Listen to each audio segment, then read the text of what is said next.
Welcome to the Tech Egg. Don't get scrambled. Enjoy the video. In this video, I will explain how to make rice without a cooker. First, let's gather our ingredients and equipment.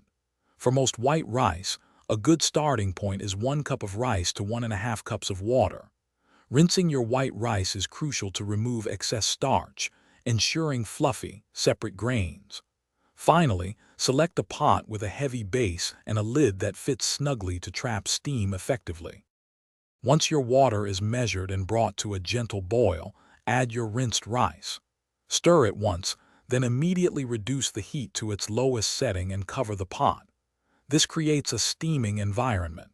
It's vital not to peek or stir during this stage, as it releases steam and can lead to unevenly cooked rice. Cook for about 15 to 18 minutes for white rice. After the cooking time, remove the pot from the heat, but keep the lid on.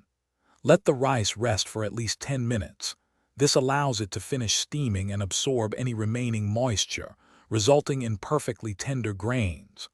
Once rested, gently fluff the rice with a fork to separate the grains. Your delicious, fluffy rice is now ready to serve or store for up to 4 days in the refrigerator. Remember that different rice types, like brown or jasmine, may require slightly adjusted water ratios and cooking times, so always check specific guidelines.